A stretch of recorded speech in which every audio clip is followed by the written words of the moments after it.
はい。では、後半に行きたいと思います。はい。後半のニュースかける前にそのコロナの状況なんですけども、はい。もう今明らかにも世界中でコロナがその再拡散している状況で、うん。その韓国のこの8月15日のうん。このムン・ジェイン政権反対集会以来、そのコロナが広がって、うん。一旦この、この段階を2.5という貿易段階に引き上げて、うん。この深夜のお店の営業とか禁止したんですけども、うん。もう昨日の時点でこの50人までに減ってるんですよね。そうですね。はい。うん。で貿易に成功して、先週からかな、うん。お店の営業も通常通り OK と。うん。まあもちろんそのほら、ね、距離を置くとかってことやってもいいですけど、っていうふうになってますね。まあ、本当にはい。ね、もう、どこで爆発するかわかんないから、はい。大変ですけどね。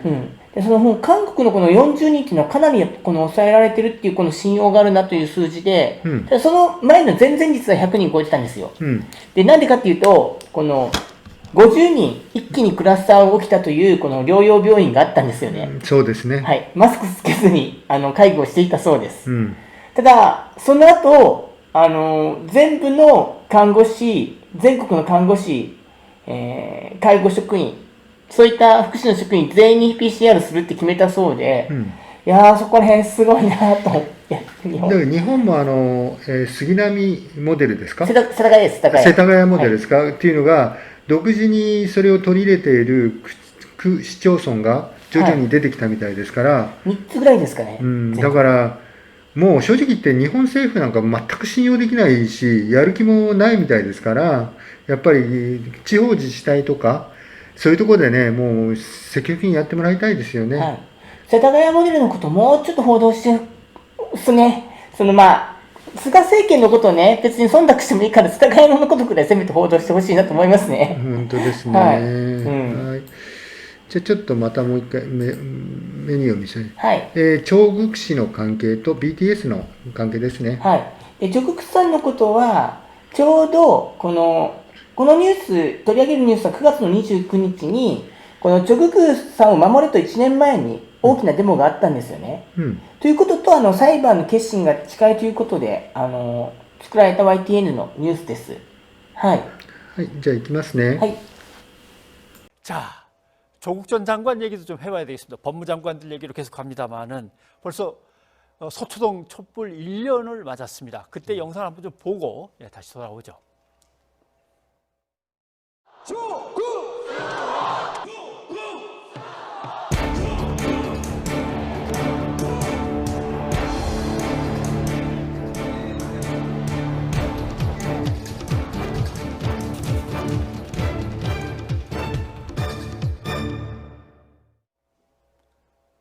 네, 벌써 1년이 됐군요. 서초동도 또 반으로 나눠서 진보 보수 집회가 열렸습니다만은 공방이 여전히 치열한 거죠.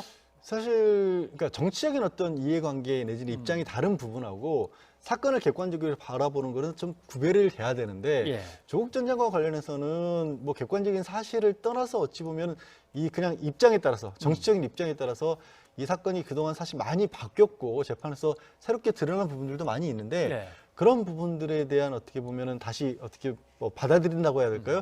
이런 건 생각보다 많지 않은 게 아닌가. 물론 아직까지 재판이 계속 진행 중인 부분이 더 많이 남았으니까 그러리라 보지만 그렇지 않은 부분들, 그러니까 초기에 검찰이 수사를 했을 때와는 상황이 많이 바뀐 게들이 나오고 있거든요. 당시 뭐 엄청난 기사가 쏟아졌기 때문에 뭐 치열했습니다만 심지어는 청문회 당일날 막 기소가 이루어지고 이러지 않았습니까? 그런데 이제 한 1년이 지나서 그 재판 결과가 다시 기사로 쏟아져 나와야 되는데 뭐 기사가 별로 없기 때문에 쭉 지난 1년간 진행된 재판의 결과만 보면 지금까지 진행은 어떻게 판단하십니까? 지금까지 진행된 걸로 보면 이제 지난해 말씀하신 것처럼 그렇게 정말 요란함을 넘어설 정도의 그런 보도의 내용에 비해서라면 굉장히 초라한 성적표를 검찰이 받고 있다라고 밖에는 말씀을 못 드리겠습니다. 대표적인 게 일단은 그 조 전 장관이 민정수석 시절에 권력을 이용해서 뭔가를 남용을 했다. 그게 이제 사모펀드 부분이 하나가 있고 자녀의 입시 비리 문제가 하나 있는 그런 상황이고 거기에 이 직계가족으로는 자녀들까지 그리고 이 형제들 그리고 심지어는 이 동생의 뭐 이혼한 그 전 처까지도 쭉 언론에서는 의혹을 제기했었습니다만 그 중에 실제 이른바 권력형 비리라고 하는 부분들은 아직까지 재판에서는 인정된 바가 없습니다. 물론 정경심 교수 재판 같은 경우는 아직 결심이 1심 재판이 나오진 않았지만 다른 주변에 공범으로 겹치고 있는 부분에서도 최소한 예. 권력형이라는 비리라고 볼 수 있는 만한 것의 결과는 1심 재판에서는 나온 것이 없습니다. 예. 일단 신호탄은 표창장의 위조였던 것 같습니다. 예. 마치 이제 뭐 국민들은 기생충에 나오는 한 장면처럼 뭐 직인을 오려다가 싹 옮겨서 붙이고 뭐 이러는 것을 상상했는데 재판 과정에서는 그게 여의치 않습니다. 일단 검찰이 말씀하신 것처럼 청문회 당일날 기소를 했을 때는 예. 임의로 도장을 찍어서 위조를 했다라고 공소를 제기를 했다가 나중에 공소장을 바꿨죠. 그 과정이 말씀하신 것처럼 컴퓨터를 기존에 있는 상장을 스캔해서 복사를 해서 예. 오려 붙여서 이거를 조합을 해놨다라는 건데 흥미로운 것은 이게 흥미롭다는 표현이 좀 그렇습니다만은 지난해 그렇게 기소를 했고 검찰에서 당장이라도 법정에서 재연을 해주면 금방 누구라도 수긍할 것처럼 그렇게 보도가 지난해 이루어졌었지만 아직까지도 검찰이 그 부분을 정확히 보여주지 못했고요. 지난 표창장과 관련돼서 마지막 부분에 재판부에서 또 한 번 요구를 했습니다. 검찰이 공소장에 쓴 대로 법정에서 그 방법 그대로 해서 재연을 해봐라. 그런데 재연을 못했습니다. 그리고 아직 한 번 기회는 남았습니다만 재연할 수 있겠느냐는 그 재판부의 질문에 대해서 지난 공판에서는 검찰 측에서는 대답을 못했고요. 그리고 이 정경심 교수가 그렇게 굉장히 복잡한 방법으로 이걸 만들었다고 검찰은 공소를 제기를 했는데 예. 주변의 증인들, 뭐 조교라든가 아니면 같이 일을 했던 동료들의 얘기는 그런 종류의 능력을 가지고 있지는 못하다는 게 일관된 증언이었습니다. MS 워드나 썼지 아래 한글은 아예 모른다는 정도의 수준이라고 이제 얘기를 하기도 하고. 근데 이게 표창장 위조 그러면 위조를 누가 했냐, 어떤 방법으로 했냐가 좀 분명히 나와야 되는데 아무튼 표창장이 정식으로 발급됐다는 걸 증명 못하면 결국 위조했다는 뜻 아닙니까? 이 정도의 얘기 같아가지고 좀 아직은 좀 납득하기 좀 어렵습니다. 지금 말씀드린 것처럼 이제 정 교수 같은 경우에 11월 초에 마지막 재판을 하고요. 거의 지금 마무리 단계에 있기 때문에 이 1심 재판의 결과도 나올 텐데 주변 아까 말씀드린 것처럼 일단 권력행위라고 불릴 수 있는 부분은 없지만 상징적인 사건이 된 것 같습니다. 사실. 그러니까 이게 어떤 대학의 그 봉사상인데 그것도 고등학생에 대해 주어진 봉사상에 대해서 과연 이렇게까지 뜨겁게 재판을 해야 되느냐라는 근본적인 회의도 있습니다만 어찌됐든 그 결과가 이제 곧 나올 겁니다. 예. 1심이 나오는데 결과가 어떻게 나올지 모르겠습니다만은 양쪽 다 뭐 항소할 것 같은 느낌도 들고.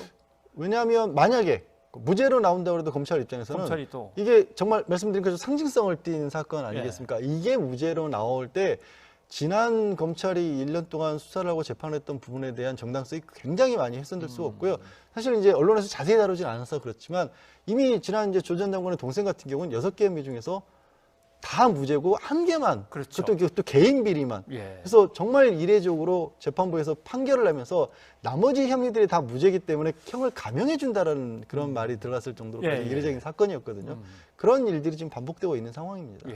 그러니까 뭐 예를 들면 특정경제 가중처벌법이라든가 강제집행의 면탈 뭐가 있었죠? 배임수재 등등등 다 이제 무죄가 나오니까 이제 재판부 입장에서는 엉뚱한 혐의 가지고 조사받느라고 너무 고생해서 형을 좀 빼주겠다는 그렇게밖에 해석이 안 되는. 왜냐하면 지금 현재 그러니까 검찰이 기소를 했을 때 무죄율은 3%에서 4%입니다. 대한민국 검찰이. 그런데 6개에서 5개가 무죄가 나왔다는 것은 뭔가 이 기소는 과하다라는 걸 재판부도 인정하는 근데 거죠. 이제 조국 전 장관은 무리하게 보도했던 거나 뭐 아주 성전적인 비난을 늘어놨던 사람들에 대해서 고소를 했으니까 그것까지 처리하려면 이 사건은 한참 더 갈 것 같습니다. 적어도 2년에서 3년 정도는 정치가 되지 않을까 싶습니다. 걸려요. 아무튼 엄청나게 큰 사건이었는데 정말 그렇게 큰 사건이었는지는 재판 결과에 이제 또 증명이 되겠죠. 양 변호사님 고맙습니다. 네, 고맙습니다. はい、どうぞ。はい。日本でも、例えばいろんな芸能人の事件でも、政治家の職でもそうなんですけども、この逮捕する前は、までは大々的に報道したマスコミが裁判が始まってから全然事実の検証しないってことはあるんですけども、ただ河井克行氏の例とかでももうちょっと他の場合だったら報道してるんじゃないかなと。で、このチョ・グク氏のことに関しては韓国のメディアもほとんど、報道しないですし、日本のマスコミはあんだけ大騒ぎしたけど、全く報道しないんですよね。で、一回このほら、大きな汚職とかスキャンダルがあるように報道したんだったら、せめて、この裁判の過程をちゃんと報道するのは本当義務だと思いますよね。はい。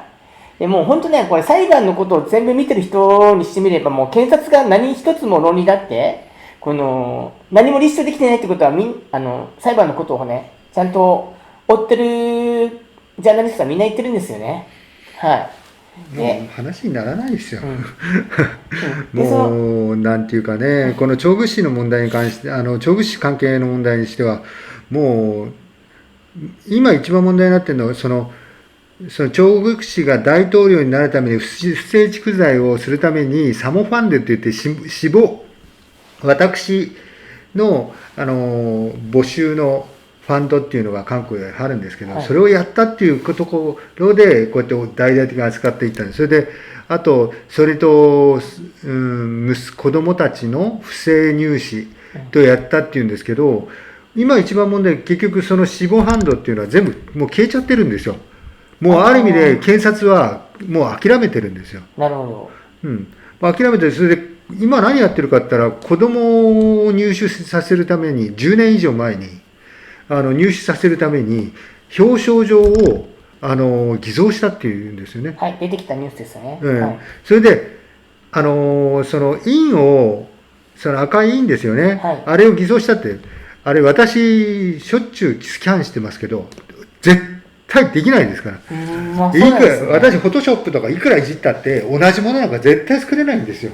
そうなんですね。見ればすぐ分かりますから。色がね、オレンジがかっちゃうんですよ、どうしても。はい。で、このニュース、このニュース、この9月の29日なんですけど、中で言ってた、この最後のこの再現実験っていうのが、おととい、10月の15日の裁判で検察がやったんですよね。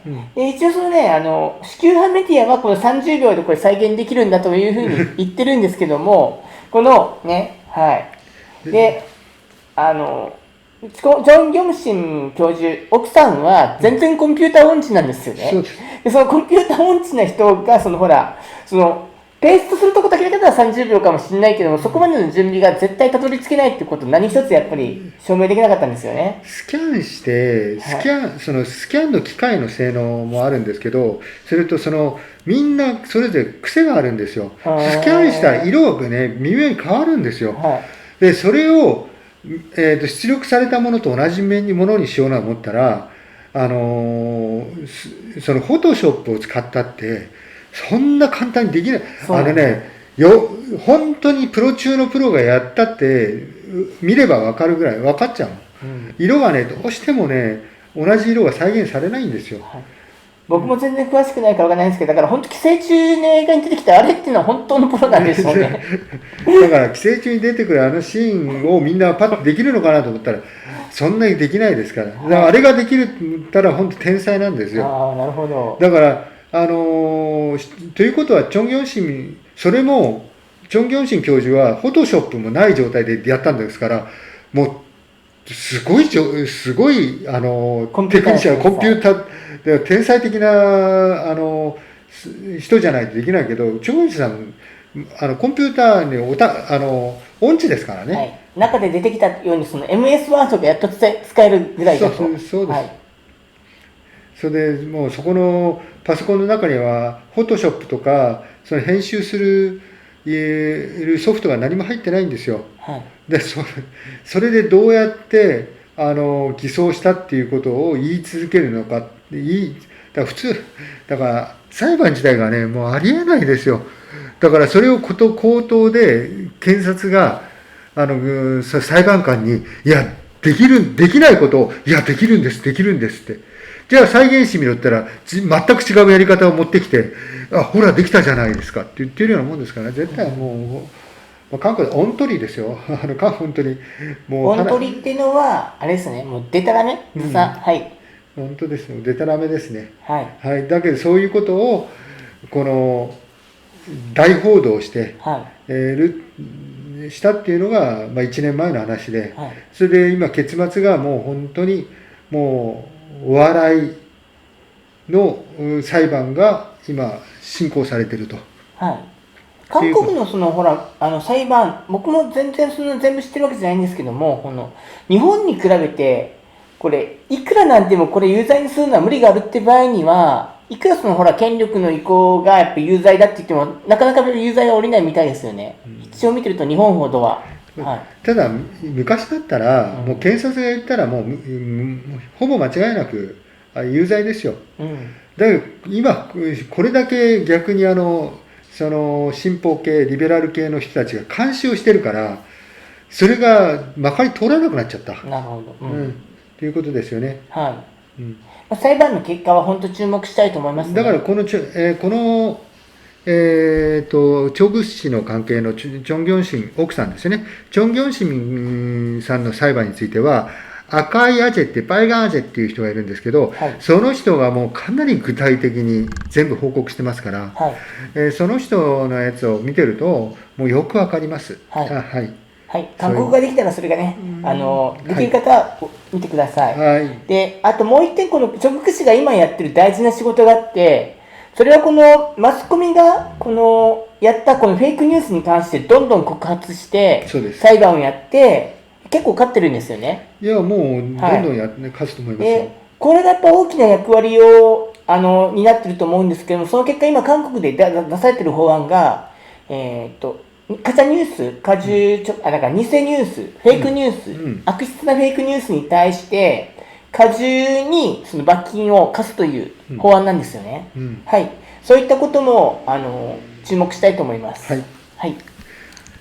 じゃあ次です。最後ですね。はい。最後のニュースはこの BTS がオンラインの、ライブで100万人集めたということなんですけども、はい、まあそのオンラインでなかなかやっぱり大変な中小インディペンデントなアーティストの話も含めてお聞きしたい見ていただきたいと思います。はい、よろしくお願いします。はい。방탄소년단의 온라인 콘서트를 시청한 사람이 이틀 동안 100만 명에 육박하는 것으로 집계가 됐습니다.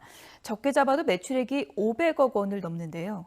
하지만 중소음악계에서는 온라인 공연으로 냉가슴을 앓고 있다고 합니다. 김혜은 기자가 취재했습니다.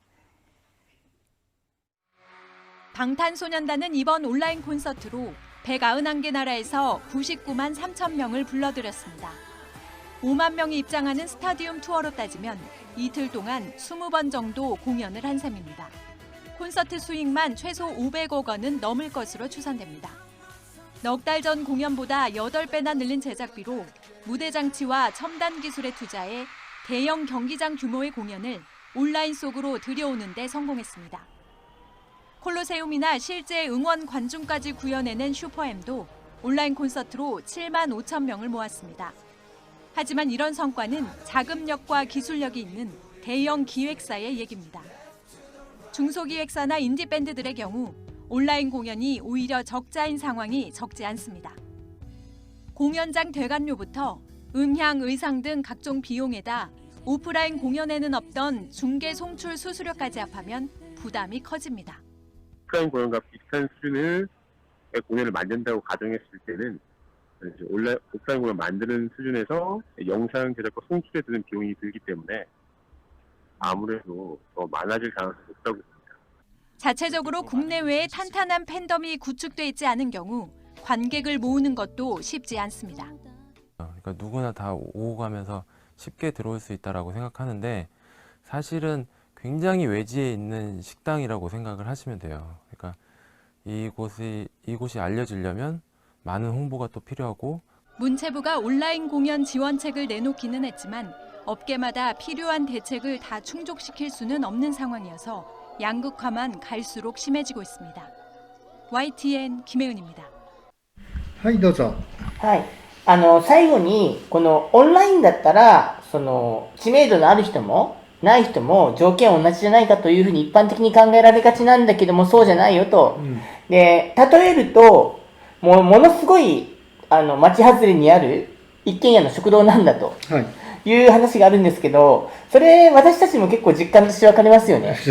もともとの知名度がないと、本当コロナのおかげであちこちやっぱ宣伝とか行けない、人に会えないっていうことで本当に広げるのが大変だっていうのはよく分かりますよね。はい。ね、で、やっぱりその BTS がこのオンラインで大成功、素晴らしいんですけど、見てもらった設備の通り、ね、今まで通りのこの人を集める、このね、ことよりもよっぽど費用もかかるから、で、ますますこのやっぱりもともと知名度のある大きなアーティストと、そうじゃない人たちの格差が広がるというのがやっぱり、どんどんやっぱり、出てきてて、まあ他にやっぱオペラができないそのね、いろんなこのほら、全然仕事がなくなってる、オペラやる方とかバレエやる方とかもそうだし、とにかくやっぱ芸術に携わる人々がこのコロナによって、それを諦めざるを得ないことがやっぱもう世界中共通の問題だと思うんですよね。でとにかくやっぱりでも本当芸術にこうやってせっかく携わろうとした人たちがコロナでやっぱりこの諦めるっていうのは、間違いなくその、才能のある人を、ものすごく才能のある人をやっぱ結局このコロナで潰しちゃったってことになりますよね。後で考えればね。なんとかそうならないようにチャンスだけはね、はい。まあ国が保証して与えてほしいと思いますね。BTS の会社はあれですね、今回上場して1兆円らしいですね、集めたのが。1兆円ですか10兆ウォンで1兆円集めたらしいですよ。もう弱小だとか言われてましたけどね、今は完全な超メジャーな事務所になっちゃいましたね。まあ、やっぱ本人たち、その会社の努力があったっていうのは、それはもう確かなことではあるんですけどね。はい。まあ、その中からでも本当ね、この、やっぱコロナで機会を奪われた人たちに募金とかすれば、その会社の評価上がるだろうな。